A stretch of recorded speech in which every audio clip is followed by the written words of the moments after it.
Widnes, a club with a rich history and a current group of players and staff who would like to make their own. I'm joined by three men who are on the helm of the current Viking ship.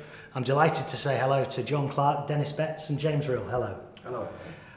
We were at Castleford for our last edition of On Report, Denis, and rather like Widnes, one or two people from the outside looking in are branding yourself and the Tigers as the surprise package of 2014. Are you surprised with where you are and how well you've been going?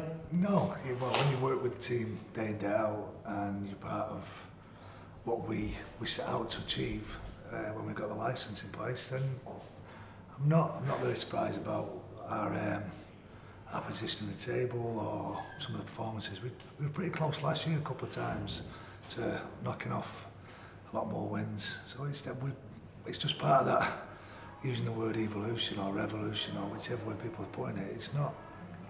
It's about the team growing, about getting close together and understanding of what's expected of them and how we deliver that week in, week out that's got us to where we are. Which word is closest? Is it revolution or is it evolution? Well, if you evolution of the club is like 5 years ago, Steve O'Connor comes in and invests a lot of money and transforms the club into a side that has a possibility of winning a licence to get back into Super League. So if you want to talk it, that was a little bit of a revolution when he first came in there. The development of the team and the squad through the academy, through the current squad, through recruitment, through development of those players that are already there, that's an evolution of performance, an evolution of personnel. So we're on a little bit of both at the moment. The revolution was started by Steve O'Connor and the evolution is being held by the players and helped along the way by James and the stability he can offer to us as a business. Denis, you've been here the longest of the three of you. We'll talk more about that evolution, revolution, whatever we want to call it, and the impact the change from licensing to promotion and relegation might have on Super League a little bit further on in the programme. Just to look at the two fresh eyes, if I may. Jon, as someone who came into the Widnes setup, how have you found it here and what has really clicked this season that maybe didn't last year and the year before, etc.? I think Denis has just touched on that. I think last year we were probably guilty of falling the wrong side of results in terms of them close games that we had. We seem to come out more often than not on the wrong side of it. When we spoke at the end of the year and the beginning of the season about being a consistent team and getting some consistency in our performances, and I think this year we've been in some close games and some tough contests and sort of come out on the right side of them this year. So in terms of progression, I think that confidence that we've got in the side has got us through them results. From being here, the first year was tough, undoubtedly very, very tough. Which was, resources were limited. We had a limited sort of squad, and over that season and yes, last year, James and Denis have put, a fantastic squad together, and I think that strength in depth we've got now of the squad as well is paying dividends in terms of results that we're getting on a pretty much week to week basis at the minute. And James, what do you feel that you have changed off the pitch and the way that you've evolved your side of operations?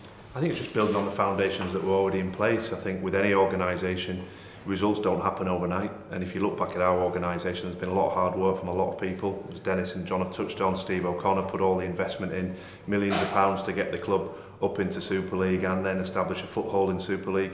And I think what really struck me, my first impressions when I came and had a look around the organisation with Steve, coming up to a couple of years ago now, was the quality of the people. And it sounds a bit cliched, but in any culture, in any organisation, I think for things to happen, you need good people. And I think we're blessed with an organisation on and off the field in both the admin and the performance department of some fantastic people. So from my point of view, it was just a few tweaks really. Just putting some slightly different strategies in, perhaps refocusing us off the field in terms of cutting our cloth within our resource. We're perhaps trying to run a little bit too quickly and we just need to walk, jog, run and really refocusing back into the community focus of what we do and ensuring that the brand of Widnes Vikings is much more than just 80 minutes of rugby at the stadium. And thankfully with Denis and the players, they've really embraced that, and we see our players out in the community on a daily basis and really building that connection with the people of the town. And I think the reciprocal benefit of that is what the players are doing on the field puts real pride in the town, and what the players are doing off the field puts real pride in the club. And I think that's what's helping us to grow and build that stronger affinity with the people of Widnes. Denis, has the way you've done things here at Widnes only been possible because of licensing? Oh, undoubtedly, yeah. Well, that was the way. You can't plan for something that's not been put in front of you. I came into this with my eyes wide open when I took the job in the Championship, about the licensing process taking place in June, getting the licensing process sorted, being in Super League for the following year, evaluating the squad, finding out which players we could take forward into Super League, then looking at recruitment for players that we could bring in that were available to then be sustainable in Super League. Knowing that that first year was about just getting some foothold in the competition. It wasn't about finishing second from the bottom, it wasn't about spending £2 million and finishing the top half of the table to prove everybody that this is what you need to do. 7 years this club was out of full-time professional environment. 7 years is a long time. We've lost our academy in the sense that we weren't finding local players because they were going off to Warrington, St Helens, Wigan. So we didn't have a lot of depth behind those 20 blokes that were out there on the weekend. So when you lose 4 or 5 players one weekend and you look behind you and you've got no kids or you've got nobody that you're developing, that takes time to find and to put in place. So the licensing process basically gave us an opportunity to put things in place that we could grow and we could build on. It wasn't going to happen in 6 months. It would have been really easy to say, you're in the competition, you've got 1 year, here's £2 million, do your best. And we still could have failed because there wasn't enough players out there to be able to get us that far up the table. So the strategy was, which players can take us forward, who do we retain? We released twice about 25 players in that first year in the Championship, and then people wondered why we weren't successful in the Championship when I'd actually told 25 lads that they weren't going to be playing here the year after, and released some of them along the way to go off and play for other Championship clubs. But the process wasn't about winning the Championship to get into Super League. We were in Super League. Who was going to make us strong the year after? Who do we believe could develop and grow the team? And really, I was really fortunate in the sense I got Jon to join us in that first year in Super League, which was a real big step. And I know Jon sat here, but the leadership and the trust that I could have in him to understand what we were trying to do was really important. We swept up some players that we didn't want, but we needed Super League players in our squad. They came in, they moved on, and what we've managed to do is build a culture where people want to be here and want to be part of what we're trying to do. Those kind of things wouldn't have happened without licensing. It would have been too hard to put those things in place with the sword over our head, ready to swoop down us if we made a couple of mistakes. So behind the pinprick, everybody was working really hard to make it strong. As you was watching the games, people were getting a little bit frustrated because we weren't winning every week. I'm going to stay on this topic for a few questions, because I know anybody watching this who perhaps is a London, a Bradford fan, a team down at the bottom of Super League, or a Lee, Halifax, Featherstone fan looking up from the Championship, it's very, very pertinent at the moment. Jon, when you're a player and you're looking at a club, how easy did it make it for you to make the decision to come to Widnes from Warrington, an established club with good success, getting to finals in recent years, when you had the stability of knowing that you would be playing at the top level for a minimum of 3 years with licensing? Yeah, it was a big move. You know, there's no doubt. I've been at Warrington a long time. I'd had 10 years. I'd had a testimonial there.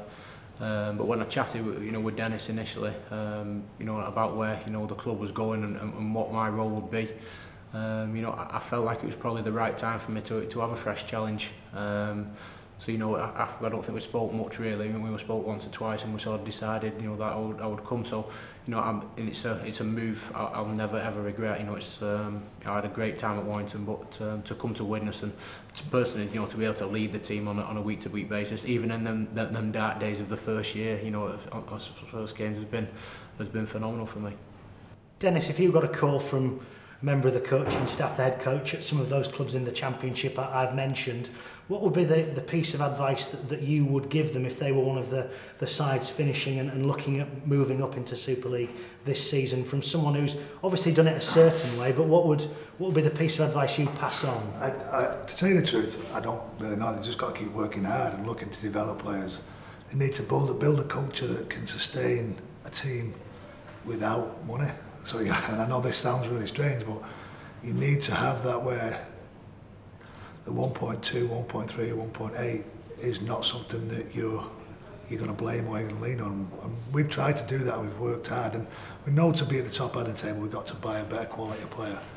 But the development of the player that we've got is really important to us. So our youth structure, bringing players into this team that are part and parcel of this town and been part and parcel of our culture from the start, are really important. So look at developing that, look at sticking with that. And the good thing about culture is that, like I say, it doesn't grow in a day. It takes time. You have to invest in real quality people, and you have to find, and Jon Clarke and Kevin Brown was one of those, and Danny Tickle's one of those, and Danny Clare, those kind of players, and then everybody else buys into that culture and wants to be part of this team, not because of we're spending the most money or not because we're really well paid as a group of individuals. And people want to be here because it's a good place to be. They know that they can fulfil their potential and they can get better, and then getting paid will come on the second part of that, which James is really pleased about. Getting paid is down the line a little bit, but yeah. The culture in the place is really, really important to us. Jon, Denis has just mentioned yourself there and some of the other players. What do you feel personally you can do as individually and as a squad this year? Obviously you're batting on all fronts at the moment. I mentioned in the introduction it's a club full of history. Can you write some of your own this year? Yeah, well that's certainly the plan, isn't it? You know, from a personal point of view, my job is, you know, to lead the team not just on a game day, but every day, you know, at the training, you know, speaking about the culture, that's not just game day, that's not just turning up with the right attitude on game day, that's turning up every single day for training, whether you want to be, whether you're tired, whether you want to be there or not, you know, and sort of leading and setting an example. So, you know, that's personally, you know, my job. And collectively, you know, we're on a good journey at the minute. You know, we're travelling well in the league. You know, we've got a quarter final, the Challenge Cup coming up very soon, which we'll be looking to perform very well in, and hopefully progressing on to the semi-final. So, you know, that we're talking about progression, and if you look at our progression from year one to the second year to this year, you know, we're certainly going in the right direction. As for writing our own history, you know, it'll be a fantastic season, to, you know, to do that and to, you know, to do something special. And I know you've got to go in a moment because you've got to have an injury checked out. But the final question, just before we do let you go, I look at certain squads and coaches excel with maybe players who are seen as being past Super League, not good enough for Super League, out of favour elsewhere. I sort of look at the Widnes squad, and the man sat next to you has excelled with players that fall into all that kind of brackets and cliches. What's so special about Denis Betts? How has he been able to sort of gel this squad together and improve all those different kind of players? I'll leave while I enter this. Yeah. Denis has got a very unique coaching style, and something that was very different to that I was subjected to at Warrington. You know, Tony Smith had his own style. Denis is very, very good in terms of letting players express themselves and mention it yourself, you know, fulfilling your potential and, you know, making some mistakes as well along the way, but as long as you're learning. So, you know, myself in particular, I've thrived under Denis's sort of leadership style and management style, and I think you've seen Kev Brown arguably playing the best rugby he's ever played again under Denis's guidance, along with other players as well. So he's got his own unique style. You know, he's pretty relaxed around the place, and I think the players are relaxed, and generally when you relax, you sort of, you know, you can perform well on a day-to-day basis. So, you know, it's very positive sort of every day. We'll let you go off and get your scan. That contract extension will be in James's office tomorrow morning. Thank you very much indeed. Cheers. Denis, we got Jon's view there on how you develop a player. How do you pick a player? Because as I say, you've sort of dipped into all different sort of spheres. Players who perhaps at other clubs have been adjudged not to be good enough for Super League. Players like Jon, Kevin Brown, Danny Tickle, experienced players. What is it that really appeals to you, and why do you bring a player into the organisation? It's one of those strange things. There's lots of different things that I like. I communicate with a lot of people, do a bit of research, make sure that the players got good character. I think the most important thing for me, and you don't always get it right, is that you speak to people about players' background, what they're doing currently, what they're like in their outside life, what other people think of them, and sometimes you get a mixed view of things, and if you can just say when it clicks, and you know that you've got the right bloke to fit in to an environment that's going to make the whole thing better. And at the moment, you'd always like to pick off that really star player that you think everybody else perceives is going to make this team into something very special. But if he doesn't fit into the jigsaw, then you're left with a piece that doesn't work. So you've got to do the research, you find out what you need from a player. The style of play that I like to play with dictates the kind of player that I bring in, the skill level of the player, but most of all it's his character, and will he fit in to this group? And I don't mean fit in just the playing side of it. What's he like in the community? What's he like in the office? Can he communicate with people? Is he a nice bloke? It seems like those anomalies along the way have been forgotten in professional sport, that this is a club that belongs to a town, and a town's full of people, and there needs to be a connection between the town and this club for this club to thrive. This is not like a football team with an Arab owner. This is a team that needs its community, it needs its people that support it, and they have to connect with those people, and then they have to connect with the team. So there's lots of different layers that we look and research through players, and James plays a part in that, and we talk about players constantly. We've got lists and lists of people that want to come here, we've got lists and lists of people we'd like to have here. But if they don't tick the right boxes, and they can't become part of what we're trying to build, and that's ultimately everybody says it's winning Challenge Cups, it's winning Grand Finals, it's being in big games. They're easy goals then, because everybody wants them. If you're not in professional sport, then they're the things that you aim for. But actually being part of something that's more than that, so when you can turn around every day and be proud of what you do, you can turn around every day and enjoy what you do, and you want those people in here that are going to give something back. So is it about, can he accelerate at a certain velocity? Can he hit the line at a certain speed? Can he do this? Can he do... Yeah, they play a part in what I want, but there's a bigger picture that drives me towards a player. And ultimately that's my job. My job is development and recruitment. Develop the players that are in the squad or around the squad through our youth system, and look to recruit players that are going to make the team better.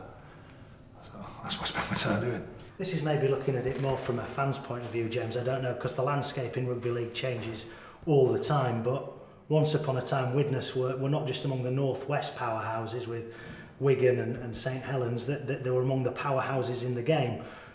Can they be again? Absolutely. I mean, everybody in the competition has got a rich heritage. Most people's history goes back over 100 years, and we're no different. And there's great heritage and history linking us to the Challenge Cup. I think what we're doing is we're making progress on a daily basis. Can we continue to improve? Absolutely. Do we set specific timelines and deadlines for that improvement? No, because there are so many unquantifiables. You know, if we went out to a game next week and there was 10,000 people in the stadium, it would transform our model and we would accelerate that growth that bit quicker. I think what we've done is we've taken everything within our control and improved it. We've built a new board structure, brought new investment into the club, a whole new range of sponsors off the field. You know, demand for what we're offering commercially has never been as high. We've built a whole new retail offering. Our youth structure is moving forward at a fantastic pace. We've got our own in-house education program now that sees young men get, you know, BTEC qualifications, and they can take them onto university if they don't make it all the way down the pathway. We're pushing players through from that pathway up into Denis's squad.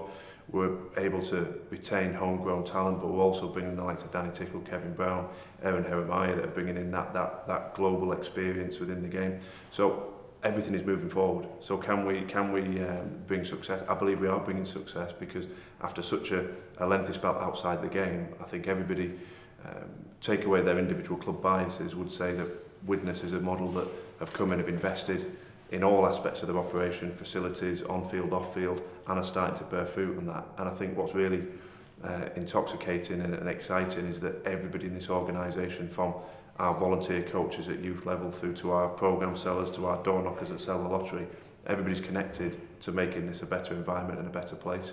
And I think with that level of enthusiasm and commitment to the cause, the club can only go one way. Success is an interesting word, isn't it, Dennis? Because when will you actually reach the stage where you can go home and sit back, enjoy a drink or whatever, and say, we've made a success of this? Do you need to win something? Do you need to reach a certain position? What do you do? I want to win something. In professional sport, and all my career has been built around pushing towards winning things. But if you talk to any coach, those are the easy things to tell you about, because they're right there. Everybody wants to be a success. Everybody wants to win a Challenge Cup. Everybody wants to be in a Grand Final. That's a be all from it being London Broncos at the bottom end of the table, to Wigan, to Leeds at the top end of the table. That's what we want as players. That's what they want. They want to play on a big stage, and they want to develop, and they want to become internationals. success has to have so many different strands in it. It's about performance, it's about getting the best out of the players every single day. And then when you grow that kind of environment, you can see real improvement. And you need a little bit of luck and you need a little bit of time. And yeah, I want to be, if you quantify success as winning Challenge Cups and winning Grand Finals, then I want to be successful, yeah. But I think it goes a lot deeper than that, and I think what James touches on there is the fact that I want every kid in Widnes to want to play for this team again. I want them to look at this team and want to come through our youth structure, want to go on our courses and want to come down here and train and be part of this team. I want every overseas player's agent ringing me saying that they want to come and be part of Widnes Vikings. I know sometimes that leads to winning Challenge Cups, or it's part on the back of winning Challenge Cups or Grand Finals. But we're getting a little bit of that now because people can see that there's change here, there's things going on, and with the history and the heritage of the club, we've got a name out there already. But what we have got now is we've got a team that people are interested in. Who's been the benchmark this season, outside of Widnes? Who's been the side that you thought? Well, Leeds have been the most outstanding side this year by a long way.